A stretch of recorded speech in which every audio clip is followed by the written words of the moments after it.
India's approach to the Ukraine conflict will continue to be people-centric. We are providing both humanitarian assistance to Ukraine and economic support to some of our neighbors in the global south. We will always call for dialogue and diplomacy as the only viable way out. We are providing both humanitarian assistance to Ukraine and economic support to some of our neighbors in the global south under economic distress, even as they stare at the escalating costs of food, of fuel and fertilizers, which has been a consequential fallout of the ongoing conflict.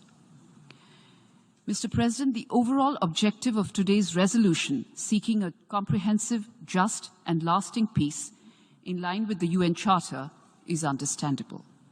We also note the emphasis on increasing support by member states for diplomatic efforts to achieve peace, as well as support for the Secretary General's efforts to promote a comprehensive, just and lasting peace in Ukraine. However, reports from the ground portray a complex scenario with the conflict intensifying on several fronts. Today, as the General Assembly marks a year of the Ukrainian conflict, it is important that we ask ourselves a few pertinent questions. Are we anywhere near a possible solution acceptable to both sides? Can any process that does not involve either of the two sides ever lead to a credible and meaningful solution?